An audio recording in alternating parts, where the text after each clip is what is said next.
Hi everyone, welcome to busy life with Bengaluru. ಈ video ಕೂಡ summer ಹಾಲಿಡೇಸ್ದೆ ಊರಲ್ಲೇ ಇದ್ದೀವಿ. ಇನ್ನು ಸೆಕೆಂಡ್ ವಿಡಿಯೋ ಆಗಿರುತ್ತೆ. ಇವತ್ತು ಮತ್ತೆ ಗೋಬಿ ಲೈಟ್ ಮಾಡ್ತಾ ಇದೀವಿ ನೋಡಿ ಗೈಸ್. ಊರಲ್ಲಿ ಮಾಡ್ತಾ ಇದೀವಿ ಇವತ್ತು. ಬನ್ನಿ ಗೈಸ್, ಹೇಗೆ ಮಾಡೋಣ ಅಂತ. ಗೋಬಿ ಮಾಡ್ತಾ ಇದೀವಿ ನೋಡಿ ಗೈಸ್. ಚೆನ್ನಾಗಿ ಕೆಲಸ ಮಾಡ್ತಾನೆ. ಇದನ್ನೆಲ್ಲ ನಾನೇ ಹೆಚ್ಚಿತ್ತು ನೋಡ್ರಿ. ಅವತ್ತಿನೇ ಓನರು ಎಲ್ಲ ಮಾಡ್ತೈತೆ. ಇವನು ಫೋಟೋಗ್ರಾಫರು, ಇವನು ಕೇಳಿದ್ದೆಲ್ಲ ತಂದ್ಕೊಡೋನು. ನೋಡಿ ಗೈಸ್, ಇವಳು ಹೆಲ್ಪರ್ ಹೆಂಗ್ ಓಡಾಕ್ತಾವಳೆ. ಅಯ್ಯ ಅವಳು ನಮ್ಮ ಅಜ್ಜಿ, ಇವಳು ನಮ್ಮ ಮುತ್ತಜ್ಜಿ, ಅಲ್ಲಿರೋದು ನಮ್ಮ ಅತ್ತ. ಈಗ ಎಲ್ಲ ಹಚ್ಬಿಡ್ತಾವನು. ಇವನು ಹಚ್ಚೋದ್ರಲ್ಲಿ ಫಾಸ್ಟ್ ಗಾಯ್ಸ್. ಮಾಸ್ಟ್ರ್ ಇವನು ಹಚ್ಚೋದ್ರಲ್ಲಿ ಏನ್ ಬೇಕಾದ್ರೂ ಕೊಟ್ಬಿಡ್ರಿ ಗೈಸ್. ಈ ತರ ಬೆಂಕಿ ಹಾಕಿ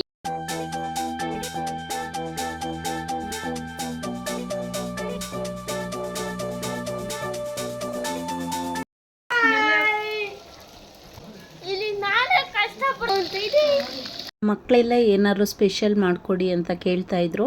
ಹಾಗಾಗಿ ಗೋಬಿ ಮಾಡೋಣ ಅಂತ ಒಂದು ಐಡಿಯಾ ಬಂತು.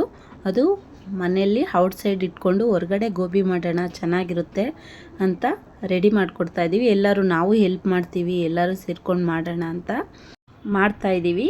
ಈ ಥರ ಮಾಡಿದ್ರೆ ಅಂತೂ ತುಂಬ ಚೆನ್ನಾಗಿರುತ್ತೆ. ಗೋಬಿ ಅಂದ ತಕ್ಷಣ ಕಾಲಿಫ್ಲವರೇ ನೆನಪಿಗೆ ಬರುತ್ತೆ. ಸಾರಿ, ಇದು ಕಾಲಿಫ್ಲವರಿಂದ ಮಾಡಿರೋ ಅಂಥದ್ದಲ್ಲ, ಸೋಯಾ ಜಂಕ್ಸಿಂದ ಮಾಡಿರೋಂತಹ ಮಂಚೂರಿಯನ್ನು. ಟೇಸ್ಟ್ ವೈಸ್ ಅಂತೂ ಅಲ್ಟಿಮೇಟ್ ಆಗಿರುತ್ತೆ. ಒಂದ್ಸರಿ ಟ್ರೈ ಮಾಡಿ ಹೇಗೆ ಮಾಡೋದು ಅಂತ ನಾನು ಹಿಂದಿನ ವಿಡಿಯೋದಲ್ಲಿ ಕ್ಯಾಬೇಜ್ ಮಂಚೂರಿಯನ್ ಮಾಡಿ ಹಾಕಿದ್ದೀವಿ ವಿಡಿಯೋ ನೋಡಿ. ಈಗ ಸಮ್ಮರ್ ಹಾಲಿಡೇಸ್ ನಡೀತಾ ಇದೆ. ಮಕ್ಕಳಿಗಂತೂ ಆಟ ಆಡಿ ಎಲ್ಲ ಬೋರ್ ಆಗ್ತಾ ಇರುತ್ತೆ. ಏನಾದರೂ ಈವ್ನಿಂಗು ಈ ಥರ ಬಿಸಿ ಬಿಸಿಯಾಗಿ ಮಾಡಿಕೊಟ್ರೆ ತುಂಬ ಇಷ್ಟಪಟ್ಟು ತಿಂತಾರೆ. ನಾವಂತೂ ಸಮ್ಮರ್ ಹಾಲಿಡೇಸ್ನ ಊರಲ್ಲಿ ತುಂಬ ಎಂಜಾಯ್ ಮಾಡ್ತಾ ಇದ್ದೀವಿ. ಬೆಂಗಳೂರಲ್ಲಿ ಒಂದು ಫಂಕ್ಷನ್ ಇತ್ತು, ಹಾಗಾಗಿ ನಾವು ಬೆಂಗಳೂರಿಗೆ ಬರಬೇಕಾಯಿತು. ಬೆಂಗಳೂರಿಗೆ ಹೊರಟ್ವಿ ಅಂತ ನಮ್ಮಮ್ಮ ಕೋಡ್ಬಳೆ ಮತ್ತು ನಿಪ್ಪಟ್ಟು ಸ್ವಲ್ಪ ಹಸಕ್ಕಿ ತಂಬಿಟ್ಟು ಎಲ್ಲನೂ ರೆಡಿ ಮಾಡಿಕೊಟ್ರು. ಶಶಿಕಲಾ ಆಂಟಿಯವರು ಆಫೀಸ್ ಓಪನ್ ಮಾಡ್ತಾ ಇದ್ದಾರೆ, ಹಾಗಾಗಿ ಅವರು ಪೂಜೆ ಇಟ್ಕೊಂಡಿದ್ರು, ಬರಲೇಬೇಕು ಅಂತ ಫೋನ್ ಮಾಡಿ ಹೇಳಿದ್ರು. ಹಾಗಾಗಿ ಹೊರಟೆ ನಾನು ಕೂಡ. ಏನು ಆಫೀಸು ಅಂತ ನಾನು ನೆಕ್ಸ್ಟ್ ವೀಡಿಯೋಸಲ್ಲಿ ತಿಳಿಸ್ತೀನಿ. ಆಫೀಸ್ ಪೂಜೆಗೆ ಕ್ಲೋಸ್ ರಿಲೇಟಿವ್ಸು ಮತ್ತು ಫ್ರೆಂಡ್ಸನ್ನು ಮಾತ್ರ ಇನ್ವೈಟ್ ಮಾಡಿದರು. ತುಂಬ ಜನ ಏನೋ ಇನ್ವೈಟ್ ಮಾಡಿರಲಿಲ್ಲ. ಆದರೂ ಕೂಡ ತುಂಬ ಚೆನ್ನಾಗಾಯಿತು ಪೂಜೆ ಎಲ್ಲ. ಈ ಥರ ಸ್ವಲ್ಪ ಪ್ರಸಾದ ಎಲ್ಲ ಮಾಡಿ ಸಿಂಪಲಾಗೇ ಪೂಜೆಗಳೆಲ್ಲ ಮಾಡಿದ್ರು.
ಪೂಜೆ ಎಲ್ಲ ಸಿಂಪಲ್ಲಾಗಿ ತುಂಬ ಚೆನ್ನಾಗೇ ಆಯಿತು. ಹಾಗೆಯೇ ನಮ್ಮ ಸೈಡಲ್ಲಿ ಹಸಕಿ ತಂಬಿಟ್ಟನ್ನ ಯಾವ ರೀತಿ ಮಾಡೋದು ಅಂತ ಸಿಂಪಲ್ಲಾಗೆ ಚಿಕ್ಕದಾಗೆ ಹೇಳ್ಕೊಡ್ತಾ ಇದ್ದೀನಿ. ಫುಲ್ ವಿಡಿಯೋ ಹಾಕಿಲ್ಲ, ಲೆಂತಿ ಆಗಿಬಿಡುತ್ತೆ ಅಂತ. ಮೊದಲನೇದಾಗಿ ಕಡಲೆ ಬೀಜನ ಈ ಥರ ಲೋ ಫ್ಲೇಮಲ್ಲಿ ಹುರ್ಕೊಳ್ತಾ ಇದ್ದೀನಿ.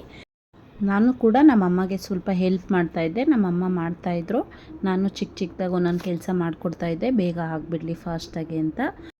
ನಿಪ್ಪಟ್ಟು ಕೋಡುಬಳೆ ಎಲ್ಲ ಮಾಡಿದ್ರು ಅಲ್ವಾ, ಹಾಗಾಗಿ ಟೈಮ್ ಜಾಸ್ತಿ ಆಗಿಬಿಡ್ತು. ಒಂದೇ ದಿನದಲ್ಲಿ ಎಲ್ಲನೂ ಮುಗಿಸ್ಬೇಕಾಗಿತ್ತು. ನಾನು ನೆಕ್ಸ್ಟ್ ಡೇ ಬೆಂಗಳೂರಿಗೆ ಬರಬೇಕಾಗಿತ್ತಲ್ವ ಆಂಟಿ ಮನೆ ಫಂಕ್ಷನ್ಗೆ. ಹಾಗಾಗಿ ನಾನು ಏನು ಜಾಸ್ತಿ ವಿಡಿಯೋ ಮಾಡೋದಕ್ಕೆ ಹೋಗಿಲ್ಲ. ಇಷ್ಟಾದರೆ ಸಾಕು. ಕಡಲೆ ಬೀಜ ಮತ್ತು ಕೊಬ್ಬರಿನ ತುರ್ಕೊಳ್ಬೇಕು. ನಾನು ತುರಿಯೋದು ಲೇಟ್ ಆಗಿಬಿಡುತ್ತೆ ಅಂತ ಚಿಕ್ಕದಾಗಿ ಕಟ್ ಮಾಡಿ ಮಿಕ್ಸಿಗೆ ಹಾಕ್ಕೊಳ್ತಾ ಇದ್ದೀನಿ. ಹಾಗೆಯೇ ಕಡಲೆ ಬೀಜದ ಸಿಪ್ಪೆನ ಈ ಥರ ತೆಕ್ಕೊಳ್ತಾ ಇದ್ದೀವಿ. ಸ್ವಲ್ಪ ತಣ್ಣಗಾದ್ಮೇಲೆ ಸಿಪ್ಪೆ ತೆಗೆದ್ರೆ ನೀಟಾಗಿ ಬಂದುಬಿಡುತ್ತೆ. ಸಿಪ್ಪೆ ತೆಗೆಯೋದೇನು ಕಷ್ಟ ಆಗೋದಿಲ್ಲ. ಈ ಥರ ತೆಗೆದುಬಿಟ್ಟು ಮತ್ತು ಈ ಥರ ಪೌಡ್ರ್ ಮಾಡ್ಕೋಬೇಕು. ಫೈನ್ ಪೌಡ್ರಲ್ಲ ಅಂದ್ರೂ ಸ್ವಲ್ಪ ತರ್ತರಿಯಾಗಾದ್ರೂ ಮಿಕ್ಸರ್ ಮಾಡ್ಕೋಬೇಕು. ನಂತರ ನೋಡಿ, ಕೊಬ್ಬರಿನೂ ಕೂಡ ನಾನು ಈ ಥರ ಮಿಕ್ಸರ್ಗೆ ಹಾಕ್ಕೊಂಡಿದ್ದೀನಿ. ತುರ್ಕೊಂಡ್ರೂ ಚೆನ್ನಾಗಿರುತ್ತೆ, ಈ ಥರ ಮಿಕ್ಸಿಗೆ ಕೂಡ ಹಾಕ್ಕೊಳ್ಬೋದು. ಅಕ್ಕಿನ ಒಂದು 3 ಅವರ್ ಮೊದಲೇ ನೆನೆಸಿಟ್ಟು ಮತ್ತು ನೀರು ಬಸಿದ್ಬಿಟ್ಟು ಇಡಬೇಕು. ಈ ಥರ ಸ್ವಲ್ಪ ತೇವಾಂಶ ಇರೋವಾಗಲೇ ಮಿಕ್ಸಿ ಮಾಡ್ಕೋಬೇಕು. ಮಿಕ್ಸಿಗೆ ಹಾಕ್ಕೊಂಡು ಸ್ವಲ್ಪನೇ ಅಕ್ಕಿ ಹಾಕ್ಕೊಂಡು ಈ ಥರ ಜರಡಿ ಮಾಡ್ಕೋಬೇಕಾಗುತ್ತೆ. ಬಂದುಬಿಡುತ್ತೆ. ಸ್ವಲ್ಪ ತೇವಾಂಶ ಇದ್ರೇ ಚೆನ್ನಾಗಿರುತ್ತೆ. ಫುಲ್ಲು ಡ್ರೈ ಆಗಬಾರ್ದು ಮತ್ತು ಒಣಗಿಸ್ಬಾರ್ದು ಅಕ್ಕಿನ. ಈ ಥರ ಸ್ವಲ್ಪ ತೇವಾಂಶ ಇದ್ರೇ ಹಿಟ್ಟು ಚೆನ್ನಾಗಾಗುತ್ತೆ. ಈ ಥರ ಸ್ವಲ್ಪನೇ ಹಾಕ್ಕೊಂಡು ಮಿಕ್ಸಿ ಮಾಡಿಕೊಂಡು ಜರಡಿ ಮಾಡಿಕೊಂಡ್ರೆ ಬೇಗ ಆಗಿಬಿಡುತ್ತೆ. ನೆಕ್ಸ್ಟು ಅಕ್ಕಿ ಮಿಕ್ಸಿಗೆ ಹಾಕೋಗೆ ಸ್ವಲ್ಪ ಏಲಕ್ಕಿ ಕೂಡ ಹಾಕಿ ಮಿಕ್ಸಿ ಮಾಡ್ಕೋಬೇಕಾಗುತ್ತೆ. ಅದು ವಿಡಿಯೋ ಮಿಸ್ ಆಗಿಬಿಟ್ಟಿದೆ. 1 kg ಅಕ್ಕಿಗೆ 3/4 kg ಬೆಲ್ಲನ ಹಾಕಿ ಅರ್ಧ ಗ್ಲಾಸಷ್ಟು ನೀರು ಹಾಕಿ ಪಾಕ ತೆಕ್ಕೋಬೇಕಾಗುತ್ತೆ. ಇದು ಕೂಡ ಮಿಸ್ ಆಗಿಬಿಟ್ಟಿದೆ. ನಾನು ರಿತುಗೆ ಕೊಟ್ಟಿದ್ದೆ ವಿಡಿಯೋ ಮಾಡೋದಕ್ಕೆ, ಅವನು ಆಫ್ ಮಾಡಿ ಇಟ್ಬಿಟ್ಟು ಹೋಗಿಬಿಟ್ಟಿದ್ದಾನೆ. ನಾನು ಕೂಡ ನೋಡ್ಕೊಂಡಿಲ್ಲ, ಹಾಗಾಗಿ ಮಿಸ್ ಆಗಿಬಿಟ್ಟಿದೆ. ಪಾಕ ತೆಗೆದು ಪಾಕದಲ್ಲಿ ಏನು ಹಿಟ್ಟು ಮಿಕ್ಸ್ ಮಾಡ್ಕೊಂಡಿದ್ದೀವಿ ಅದನ್ನು ಸ್ವಲ್ಪನೇ ಹಾಕಿ ತಿರುಕೊಳ್ತಾ ಇರಬೇಕು. ತಿರುಕೊಂಡ್ರೆ ಹದ ಬರುತ್ತೆ. ಹದ ಬಂದ ತಕ್ಷಣ 1-2 ಅವರ್ ಕೂಲ್ ಆಗಕ್ಕೆ ಈ ಥರ ಉಂಡೆ ಕಟ್ಟಿದ್ರೆ ರುಚಿಯಾಗಿರುವಂತಹ ಹಸಕಿ ತಂಬಿಟ್ಟು ರೆಡಿ ಆಗಿಬಿಡುತ್ತೆ. ಈ ವಿಡಿಯೋ ಇಷ್ಟ ಆಗಿದರೆ ಪ್ಲೀಸ್ ಎಲ್ಲರೂ ಕೂಡ ಒಂದು ಲೈಕ್ ಮಾಡಿ. ಹಾಗೆಯೇ ಬ್ಯುಸಿ ಲೈಫ್ ವಿತ್ ಬೆಂಗಳೂರು ಚಾನಲ್ಗೆ ಎಲ್ಲರೂ ಕೂಡ ಸಬ್ಸ್ಕ್ರೈಬ್ ಮಾಡಿ. ಸಬ್ಸ್ಕ್ರೈಬ್ ಮಾಡಿದ ತಕ್ಷಣ ಬೆಲ್ ಬಟನ್ ಕ್ಲಿಕ್ ಮಾಡಿ ಆಲ್ ಅನ್ನೋ ಆಪ್ಷನ್ ಸೆಲೆಕ್ಟ್ ಮಾಡ್ಕೊಳ್ಳಿ. ನಾನು ವಿಡಿಯೋ ಹಾಕಿದ ತಕ್ಷಣ ನಿಮಗೆ ನೋಟಿಫಿಕೇಷನ್ ಬರುತ್ತೆ. ನಿಮ್ಮ ಅನಿಸಿಕೆಗಳನ್ನು ಕಮೆಂಟ್ ಬಾಕ್ಸಲ್ಲಿ ತಿಳಿಸಿ. ಹಾಗೆಯೇ ನಿಮ್ಮ ಫ್ರೆಂಡ್ಸ್ ಆ್ಯಂಡ್ ಫ್ಯಾಮಿಲಿ ಜೊತೆ ಶೇರ್ ಮಾಡಿ. ಪ್ಲೀಸ್ ಎಲ್ಲರೂ ಕೂಡ ಬ್ಯುಸಿ ಲೈಫ್ ವಿತ್ ಬೆಂಗಳೂರು ಚಾನಲ್ಗೆ ಸಪೋರ್ಟ್ ಮಾಡಿ. ನಿಮ್ಮ ಸಪೋರ್ಟ್ ನನಗೆ ತುಂಬ ಇಂಪಾರ್ಟೆಂಟ್.